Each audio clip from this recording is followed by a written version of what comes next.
তার অনেক পরিচয়। তিনি বিশিষ্ট সাহিত্যিক, সাহিত্য সমালোচক, প্রাবন্ধিক। এই পরিচয়গুলো দেওয়াটা মানে দেওয়া না দেওয়া সমান, তার কারণ তিনি নিজের পরিচয় এতটাই পরিচিত, এগুলো নিমিত্ত মাত্র। এবং তার যে কজন বাঙালির মেধা মনন নিয়ে আমরা এখনো বাঙালি হিসেবে গর্ব করতে পারি, তিনি তাদের মধ্যে অন্যতম একজন।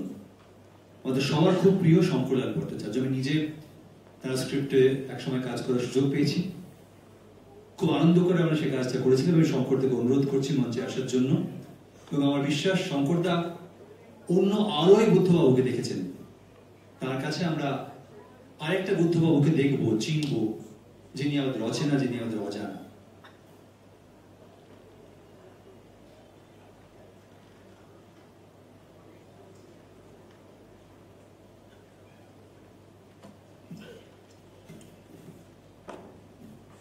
Hello hello hello. আমাকে বলতে বলা হচ্ছিল বুদ্ধবাবুর সাহিত্য চিন্তা এবং সাহিত্য নিয়ে পড়াশোনা এবং সাহিত্য পড়ার অভ্যেস নিয়ে। তো প্রথমেই বলি, তখনই যখন মুখ্যমন্ত্রী পদে এলেন, প্রথম সাক্ষাৎকারটা আমাকে নিতে হয়েছিল দূরদর্শনের হয়ে, প্রথম সাক্ষাৎকার।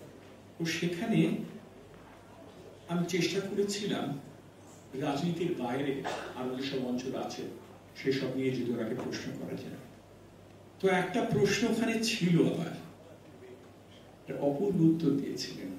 সেটা হলো, আমি জিজ্ঞেস করেছিলাম যে আপনি ঠিক কোন দিনে কোন সময় স্থির করলেন যে আপনি কমিউনিস্ট পার্টিতে যোগ দেবেন। উনি বলেছিলেন, আমার এখনো পরিষ্কার মনে আছে দিনটা, সেটা হলো 1963 মে মাস। পুরীতে বেড়াতে গিয়েছিলাম কয়েকজন বন্ধুর সঙ্গে, এবং অনেক রাত পর্যন্ত সমুদ্রের পাশে বসে ঢেউ গোনা শুরু করেছিলাম। সেই ঢেউ উঠে আসছে, ভেঙে পড়ছে এবং ফিরে যাচ্ছে। এই ঢেউয়ের ভাঙা গড়া দেখে সেদিনই ওই সময় বসে স্থির করি যে আমি কমিউনিস্ট পার্টিতে যোগ দেব।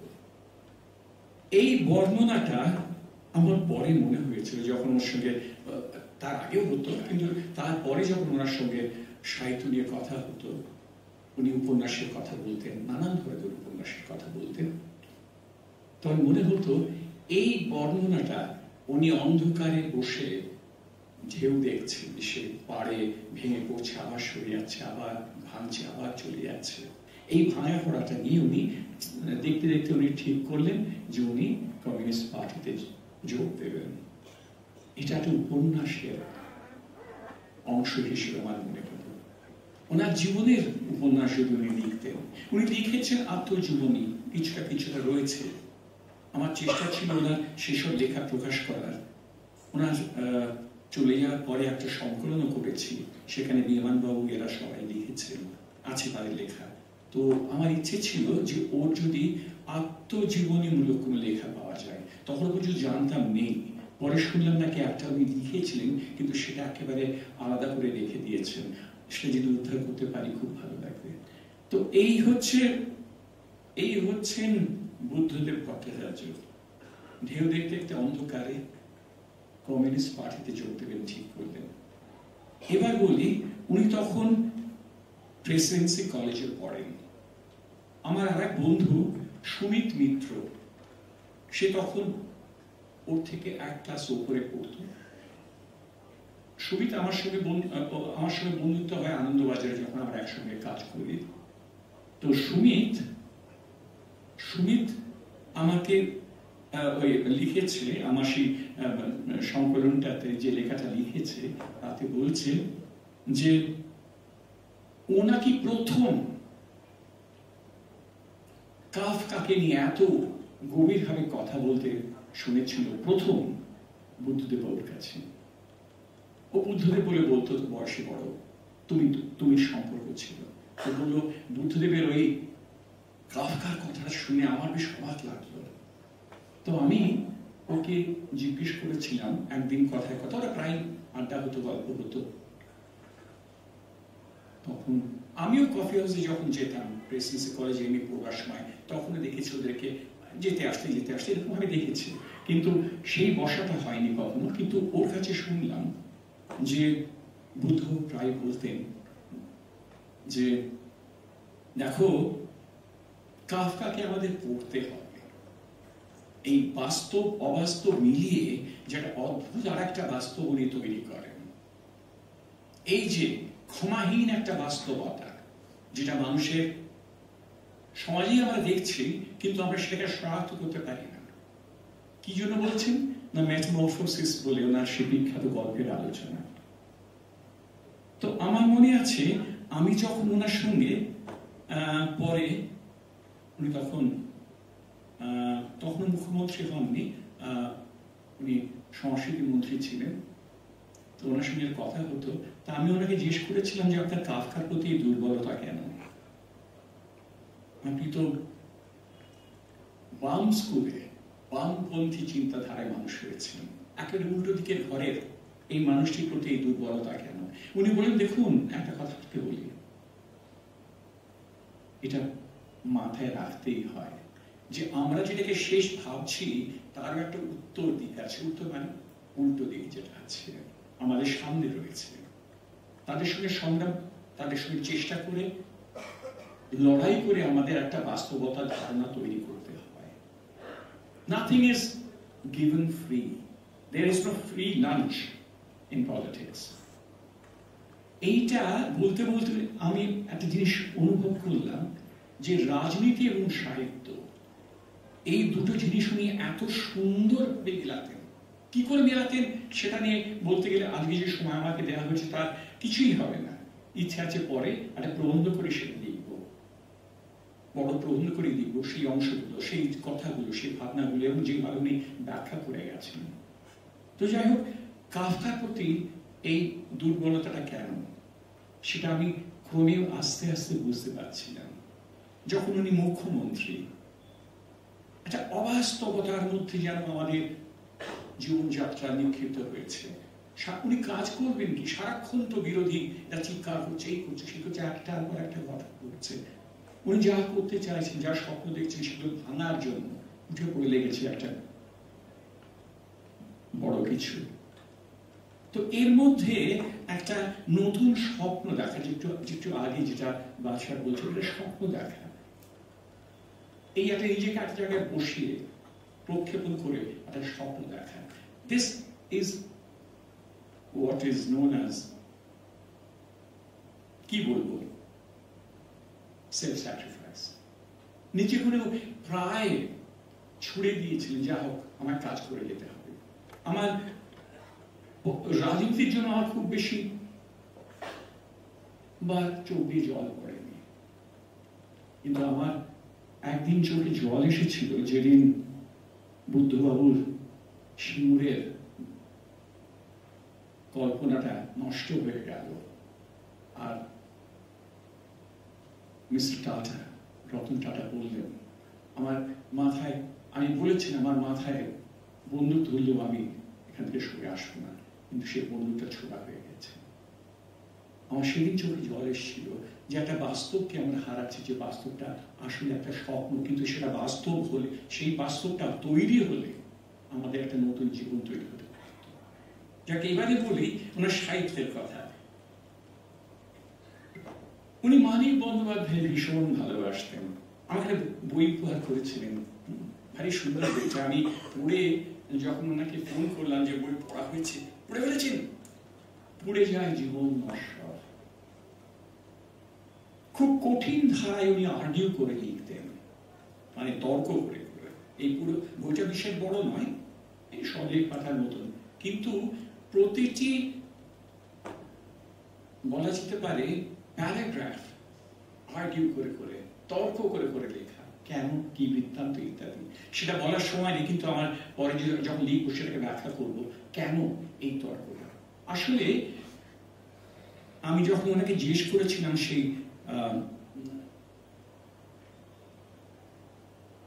দূরদর্শনের সাক্ষাৎকারে যে আপনার তো প্রিয় কবি জীবনানন্দ দাশ, আর আপনি কঠিন বাস্তব এবং রাজনীতির মানুষ, আপনি এটা মেলান কি করে?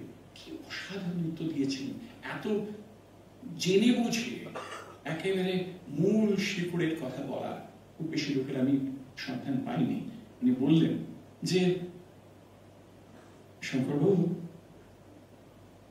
জীবনানন্দ কিন্তু উনি প্রাণের কবি, মনের কবি, স্মৃতির কবি, স্মরণের কবি, কিন্তু ওনার একটা দিক আছে। উনিও একটা সময়ে রাজনীতির একটা দিক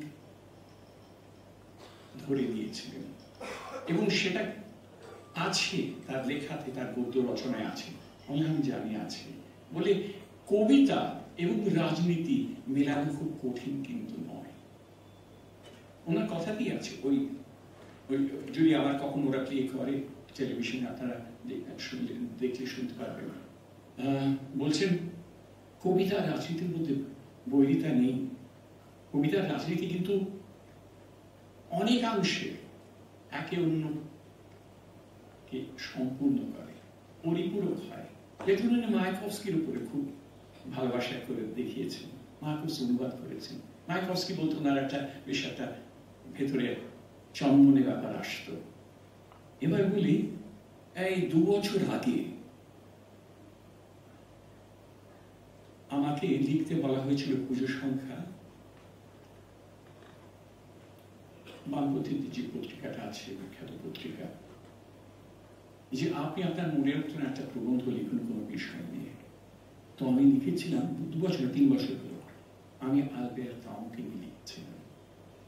তখন মাথায় আসেনি, আমি জানতাম কাফকা এবং কামু ভীষণই প্রিয় আমাদের বুদ্ধবাবু, সেটা মাথায় আসেনি, আমি লিখে দিয়েছিলাম। ওদের খুব ভালো লেগেছিল। ছাপার পরে আমাকে বললো, জানেন তো একটা, আমি বললাম, ওরা বলেনি, আমি বললাম, আচ্ছা আমি আপনাদের লেখাটা দেওয়ার পরে, ওনারা ছাপিয়ে ফেলার পরে একটা চিন্তা এলো, কামু তো এক সময় কমিউনিজমের বিরোধিতা করেছেন, তো আপনাদের অসুবিধা হয়নি এটা প্রকাশ করতে? তখন যিনি সম্পাদক আর কি, তিনি আমাকে খুব সুন্দর বলেছেন, আমি কথাটা অন্য একটা লেখাতে লিখেওছিলাম, যে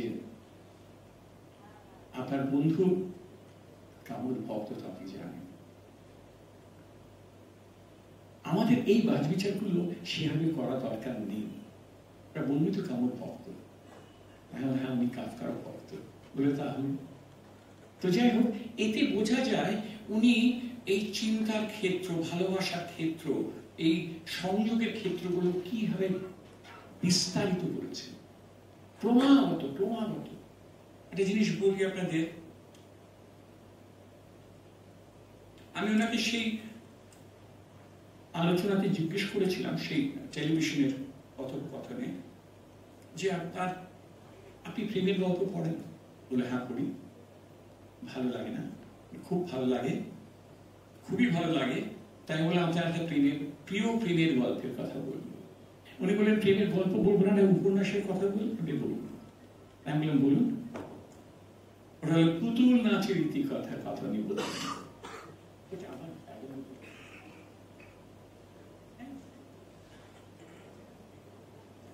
আচ্ছা, পুতুল নাচের ইতিকথার কথা বললেন, বলে কুসুম আর শশীর ওই যে প্রেম আমাকে ভীষণ আকৃষ্ট করে, ভীষণ।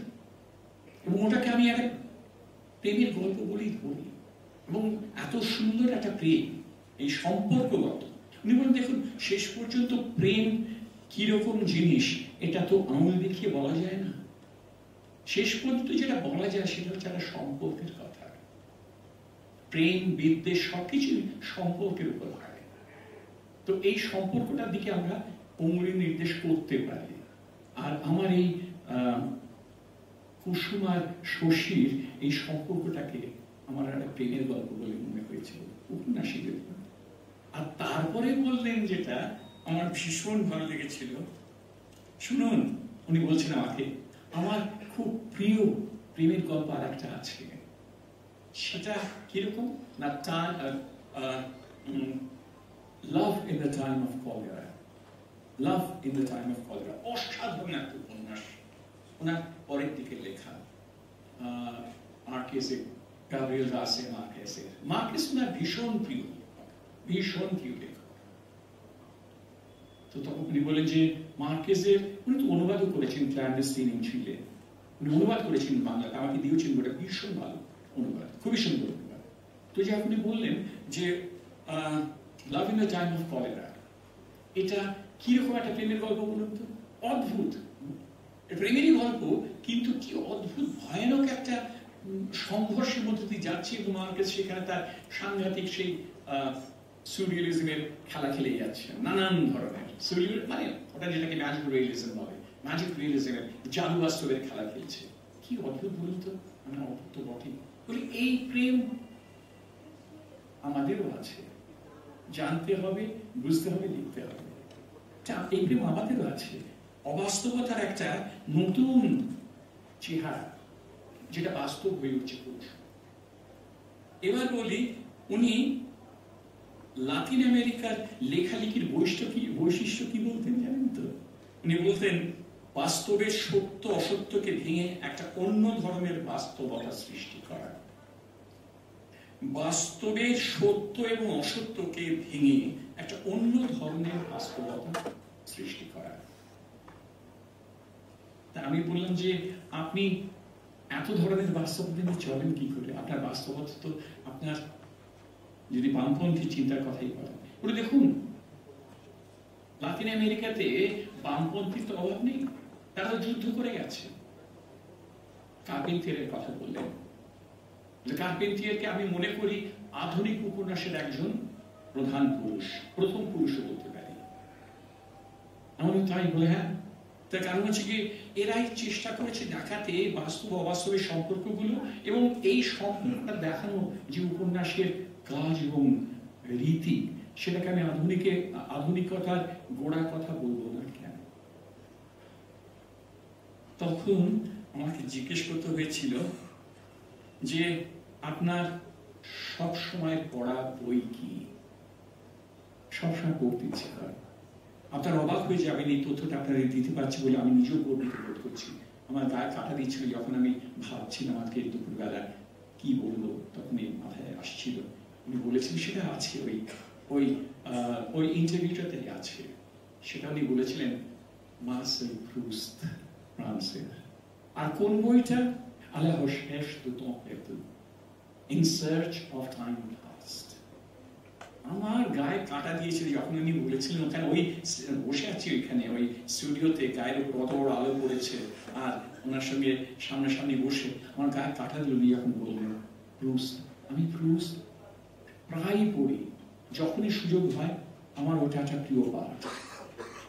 আর কেন না, ওদের কত রং আছে। এই শব্দগুলো উনি বলেছেন, আমি মনে করবার চেষ্টা করছি, কি সুন্দর বলছেন।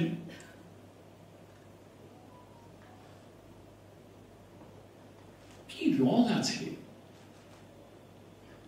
কি অপূর্ব স্মৃতির মোচড় আছে, আর তার সঙ্গে সঙ্গে এই ছুঁয়ে ছুঁয়ে ছুঁয়ে ছুঁয়ে একটা বাস্তবতা তৈরি করা। আপনারা অনেকেই পড়েছেন, যারা পড়েননি অবশ্যই পড়বেন। It's one of the best books we have come across in our whole lives. In Search of Time Past. এর অন্য নামও আছে, Reminiscences of Things Past.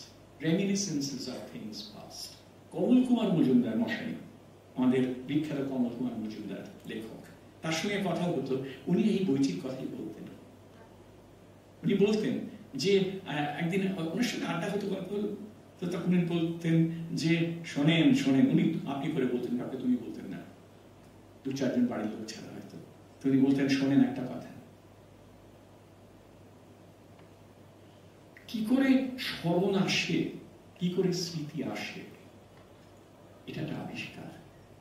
কিরকম উনি বলেন জানেন, একদিন সকালবেলা শীতের দিনে আমাকে চা দিয়েছে কাপে, চাটা একটু রাখা আছে, দুধ দেওয়া চা আর কি রাখা আছে, আর পাশ থেকে রোদ এসে পড়েছে, তার বাড়ির পাশে জানলার পাশে একটা গাছ ছিল, সেই গাছে কতগুলো পাতার ছায়া এসে ওই চায়ের উপর পড়েছে। আমার মনটা চলে গেল রিখিয়াতে। উনি বলছেন, রিখি আপনার পৈতৃক বাড়ি ওখানকার মানুষ, উনি ওইখানে চলে গেল। যে মুহূর্তে দেখলাম চায়ের মধ্যে চায়ের পাতা, এই গাছের পাতার ছাপ আছে, তা আমি তখন বললাম, এ তো আপনি প্রায়, আমি বললাম, এ তো আপনি প্রায় প্রুস্টের কথা বলছেন। বলে হ্যাঁ, ওই জন্যই আমি প্রুস্টের কাছে শিখেছি। অর্থাৎ আমরা উপন্যাস থেকে দেখাটাও শিখি। আমরা কত উপন্যাসের কত জিনিস আমরা দেখেছি, পড়ে জেনেছি বলেই ওই জিনিসগুলি যখন জীবনে ঘটে সেগুলো আমরা শনাক্ত করতে পারি, দেখতে পারি। কেউ তো বলে দেবার নেই যে ওখানে পড়েছে ওরা পুরস্কার ছিল, তা নয়, পড়া থাকলে তুমি জানতে পারবে। তো আমি এটা ওনাকে বলেছিলাম, তিনি খুব আনন্দ পেয়েছিলেন। উনি বললেন, দেখুন একটা কথা বলি আপনাকে, তখন কমলদা তো মারাই গেছেন, তখন বলেছে দেখাটাই হচ্ছে কিন্তু লেখা। কি সুন্দর বলেছেন, দেখাটাই হচ্ছে লেখা। মানে আপনি যেটা দেখেছেন সেটাকে দেখে দেখে দেখে দেখে দেখে যেতে হবে, এবং সেটা আপনার কলমে যেটুকু বলতে পারবে সেটাই আপনার। এবারে আর একটা জিনিস বলি, আমি ওনাকে তখন বলেছিলাম যে এ তো গেল সাহিত্যের দিকে, এমনিতে আর কি কি আপনাকে পড়তে হয়? বলে রাজনীতির সব লেখায় আমি বারবার পড়ি, নতুন অর্থ আসে, নতুন মানে আসে, কারণ অনেক কিছু ঘটে যাতে এর মধ্যে, এই ঘটনাবলীর মধ্যেই সেটাকে নতুন করে চিহ্নিত করতে, দেখতে হয়, বুঝতে হয়, এবং তার মধ্যেই কিন্তু আমরা একটা বলা যেতে পারে বোঝার অনুভূতি পাই, বোঝার অনুভূতি। আমি বললাম কিরকম? বলে দেখুন, সবাই ঢুকেছে বামপন্থী দলে, সেও লেনিনের what is to be done পড়ে, আমি এখনো পড়ি what is to be done. আমি এখনো পড়ি মাও সেতুংয়ের অন কন্ট্রাডিকশন, আমি এখনো পড়ি অন প্র্যাকটিস। এগুলো আমার পড়ার বিষয়। মানে এগুলো পড়েছে আর হয়ে গেছে তা তো নয়, এগুলো পড়েছি বলে এগুলো মনের মধ্যে একটা ছাপ রেখে বসে আছে, এগুলোকে আমার পরখ করে করে করে যেতে হবে। এটা তো রাজনীতির লেখা। উনি সাহিত্যের লেখাকে এইভাবে পরখ করে করে করে করে করে করে গেছেন, জীবন দিয়ে দেখবার চেষ্টা করেছেন, বুঝবার চেষ্টা করেছেন। এরকম একটা কি বলবো, জাত পাঠক কম হয়। এটা আমি বলছি, উনি চলে গেছেন বলে না, না মুখের উপরে বলে উনি বিরক্ত হবেন। যেমন আমি একবার ওনাকে বলেছিলাম যে আপনি কলেজে থাকতে শার্ট আর বুশ শার্ট আর ট্রাউজার্স পরতেন, তারপরে ধুতি পাঞ্জাবি পরতেন। এটাকে আপনার বাঙালি একটা কি আমি শব্দটা ব্যবহার করেছিলাম, এটা কি একটা কি জানো একটা কেতা, এটা আপনার বাঙালি কেতা। উনি বললেন ওই শব্দটা বলবেন না প্লিজ। আমি কেন বলে যে ওই কেতা টেতা না, আমি এইটা পরে যখন হাঁটাচলা করতে শুরু করলাম, চলতে ফিরতে লাগলাম, এবং ভালো লাগতে শুরু করলো, নিজেকে দেখেও একটু শ্রদ্ধা হতে শুরু করলো, তখন বুঝলাম যে এটা আমার দরকার আছে, ধুতি পাঞ্জাবি। এটা বাঙালির পোশাক, এটা আমাকে গিয়ে পৌঁছতে হয়েছে সেখানে। আমি আগে পড়তাম যেরকম সবাই পরে শার্ট প্যান্টই পরতাম, তো পরে তারপর আর কি সুন্দর ওই ধুতি পাঞ্জাবি উনি বহন করেছেন সারা জীবন, সারা জীবন কি সুন্দর বহন করেছেন। আমরা উনি সুপুরুষ ছিলেন, কোনো সন্দেহ নেই, কিন্তু ওই সুপৌরুষতাকে উনি একেবারে একটা কি বলবো, একটা তৈলচিত্রের আভিজাত দিয়েছিলেন। উনি হেঁটে গেলে মনে হতো একটা ছবি হাঁটছে। এবার আরো একটা জিনিস বলি, খুব বলার দরকার যেটা, সেটা হলো রবীন্দ্রনাথের গান উনি এত ভালোবাসতেন।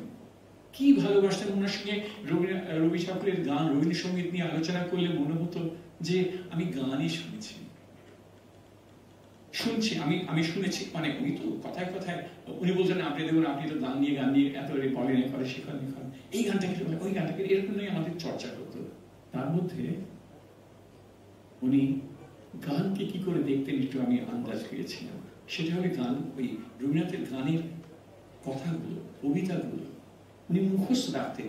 উনি গীতায়ন প্রায় মুখস্থ ছিল এবং কথাগুলোকে উনি সাহিত্যের মেধা দিয়ে বিচার করতেন।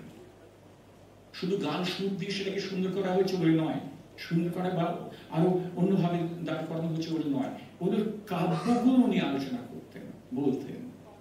তা আমি ওনাকে জিজ্ঞেস করেছিলাম সেই সাক্ষাৎকারে, আপনার প্রিয় 5টা গান বলতে পারেন রবীন্দ্রনাথের? না, পারবেন না, এই অসম্ভব। তবে 2-1টা গানের কথা বলতে পারি। আর একটি গান উনি বিশেষ করে বলেছিলেন, কিছুই তো হলো না, সেই সব, সেই হাহাকার রব। মানে উনি যখন বলছেন আমাকে মনে হচ্ছে মানে চোখটা কিরকম ছলছল তাকিয়ে আছেন অন্যদিকে, এরকম ভাবে নিবিষ্ট ভাবে, সেই হাহাকার রব, সেই অশ্রু ভারী ধারা, মানে এমন ভাবে উনি বললেন যেন উনি গানটা শুনতে পাচ্ছেন ভেতরে ওই কবিতাটা বলতে গিয়ে। এই বেশি লোক পাওয়া যাবে না এরকম, এত ভালোবাসতেন গান।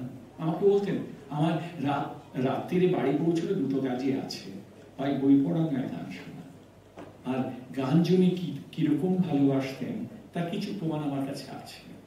আজকে সেই সময়টা নিয়ে আর সেই নিয়ে তার মধ্যে যাচ্ছি না।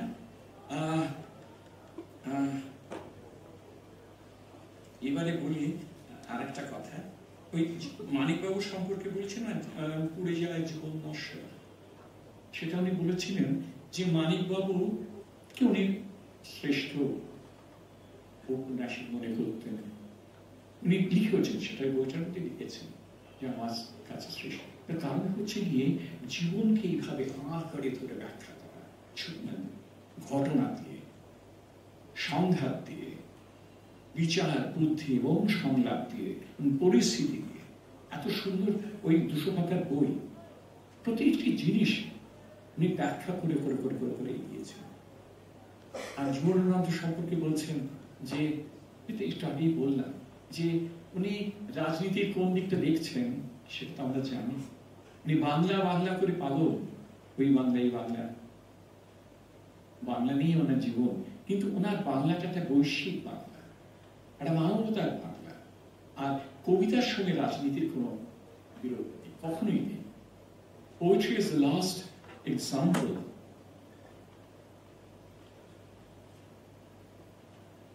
of what would possibly happen. এটা একজনের কথা থেকে বলছি, কিন্তু এই জিনিসটা ওনারও মনের কথা, যা ঘটতে পারে পৃথিবীতে, possibly the last example of what would possibly happen. কবিতা হলো তাই। কবিতার কোনো শেষ নেই এই কারণে। কবিতা অনুসন্ধান করে, কবিতা বিচার করে, কবিতা আপনাকে ভালো দেখে ভালোবেসে আপনাকে মুগ্ধ করে আপনাকে একটা দিক দর্শন দেয়, সেটা জানতেন। যার জন্য নিজে কবি। আমাকে যদি এখন কেউ জিজ্ঞেস করে যে কোন সত্তাটা বুদ্ধদেব বাবুর আমার বেশি পছন্দ ছিল, আমি বলবো না কবি সত্তা। উনি সত্যিকারের কবি। উনি শুধু কবিতা ভালোবাসেননি, উনি কবিতাকে আঁকড়ে ধরে বাঁচবার চেষ্টা করেছিলেন। কবিতায় স্বপ্ন দেখিয়েছে ওনাকে, যে স্বপ্ন শিবির হতে পারত, যে স্বপ্ন নন্দীগ্রাম হতে পারত, যে স্বপ্ন পশ্চিমবঙ্গ হতে পারত। ওনার মতন একটা স্বপ্ন দেখা মানুষ এবং কবিতার মতন স্বপ্ন দেখা, মানে he loved it, he would want to sort of paint it in the colors of poetry.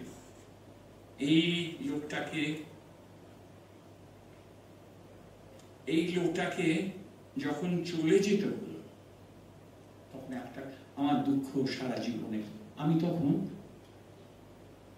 আমার মেয়ের কাছে ছিলাম, বাইরে থাকতে পারিনি। আমি পরে নীরা দেবীকে বলেছি, সুচেতনকে বলেছি, জীবনের একটা বড় দুঃখ যে আমি ওনাকে একবার শেষ দেখতে পেলাম না। ওই কবি মুখটা আমার দেখার দরকার ছিল আর একবার, কারণ অনেকদিন দেখতে পারিনি তো। ওনার যখন অসুস্থ ছিলেন, বাড়িতে প্রবেশ নিষেধ ছিল বাইরের মানুষের, আমি যেতাম, বই দিয়ে আসতাম। উনি বই বড় ভালোবাসতেন, ওনার সঙ্গে আমার করেসপন্ডেন্স ছিল বই। আর উনি আমাকে ভালোবেসে কলম দিতেন লেখার জন্য, আর আমি ওনাকে বই দিতাম। এবার শেষ কথাটা বলি, ওনাকে আমি কি ধরনের বই দিয়েছি তার মধ্যে আমার ভীষণ মনে পড়ে, আর ওনার ভীষণ ভালো লেগেছিল, সেটা হচ্ছে স্টিফেন হকিং এর ব্রিফ হিস্ট্রি অফ টাইম, মোটা বই কিন্তু নাম হচ্ছে ব্রিফ হিস্ট্রি অফ টাইম। আর আরেকটা হচ্ছে কি ওই